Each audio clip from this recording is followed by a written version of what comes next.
పాశమాలారం ప్రమాదంపై సిగాచి పరిశ్రమ కీలక ప్రకటన చేసింది. మృతుల కుటుంబాలకు కోటి చొప్పున పరిహారం ఇవ్వడంతో పాటు గాయపడిన వారికి పూర్తి వైద్య సాయం అందిస్తామంటూ హామీ ఇచ్చింది.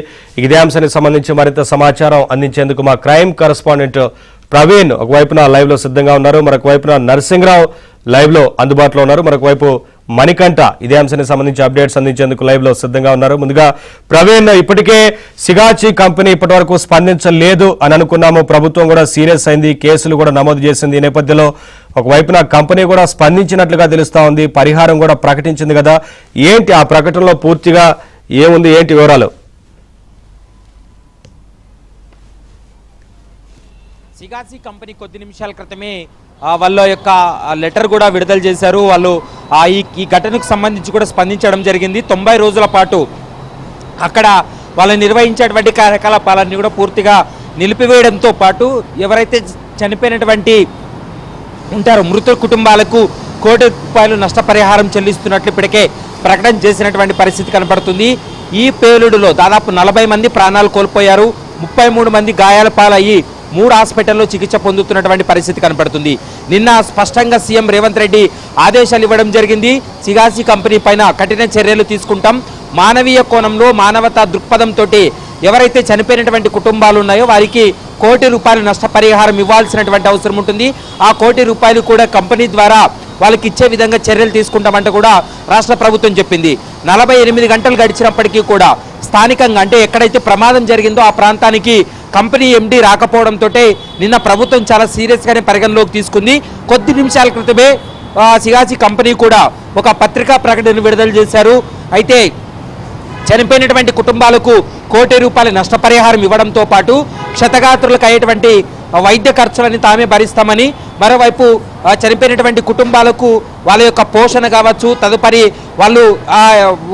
వాళ్ళకి సంబంధించినటువంటి ఖర్చులన్నీ కూడా తామే భరిస్తామంటూ కూడా ఆ ప్రకటనలో కూడా చెప్పినటువంటి పరిస్థితి అయితే కనబడుతుంది. ప్రస్తుతం ఈ ఘటనకు సంబంధించి పోలీసులు కూడా సిగాచి కంపెనీ పైన కేసు నమోదు చేసి ఇన్వెస్టిగేషన్ కూడా కొనసాగిస్తున్నటువంటి పరిస్థితి అయితే స్పష్టంగా కనపడుతుంది. మరి కోటి రూపాయలకు సంబంధించినటువంటి అంశం పైన ఇటు రాష్ట్ర ప్రభుత్వం కూడా అధికారులు కంపెనీ యాజమాన్యంతో చర్చించి వారందరికీ కూడా ఆ నగదును కూడా ఇచ్చేటువంటి అవకాశం అయితే కనపడుతుంది. మరోవైపు ఒక్కొక్క కార్మికుడి పైన వాళ్ళు ఇన్సూరెన్స్ కూడా చేయడం జరిగింది. ఆ ఇన్సూరెన్స్ కూడా క్లెయిమ్ చేసే విధంగా అన్ని చర్యలు తామే తీసుకుంటామంటూ కూడా కంపెనీ యాజమాన్యం ముందుకు రావడం జరిగింది. ఎందుకంటే ఈ ఘటన జరిగిన తర్వాత స్టాక్ మార్కెట్లో దాదాపు 20% వాళ్ళ షేర్స్ కూడా నిన్న పడిపోయినటువంటి సందర్భం కూడా కనబడుతుంది. ఇప్పటికే స్టాక్ ఎక్స్చేంజ్కి కూడా సమాచారం అందించారు. ఎందుకంటే ఇది స్టాక్ మార్కెట్లో వీళ్ళ యొక్క సభ్యత్వం ఉంది కాబట్టి ఈ ఘటన జరిగిన తర్వాత స్టాక్ మార్కెట్ కూడా ఇప్పటికే సమాచారం అందించినటువంటి సందర్భం కనబడుతుంది. వారం రోజుల వ్యవధిలోనే ఖచ్చితంగా ఈ పరిహారం ఏదైతే ఉందో అది బాధితులకు అందజేసే విధంగా చర్యలు కూడా తీసుకుంటున్నారు.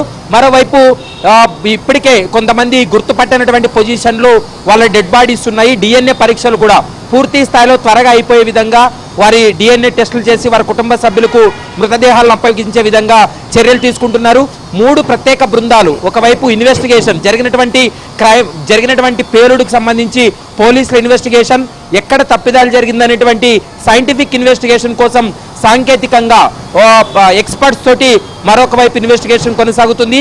ఈ కంపెనీకి సంబంధించి అనుమతులు ఉన్నాయా లేదా అనేటువంటి అంశానికి సంబంధించి కూడా పూర్తి స్థాయిలో అధికారులతోటి మరొక కమిటీ కూడా పూర్తి స్థాయిలో ఇన్వెస్టిగేషన్ కొనసాగుతుంది. కాబట్టి ఈ కేసుకు సంబంధించి ఇలాంటి మరోసారి పునరావృతం కాకుండా ఉండాలంటే పూర్తి స్థాయిలో చర్యలు తీసుకునేందుకు ప్రభుత్వం అయితే సిద్ధంగా ఉందని చెప్పుకోవచ్చు. నవీన్.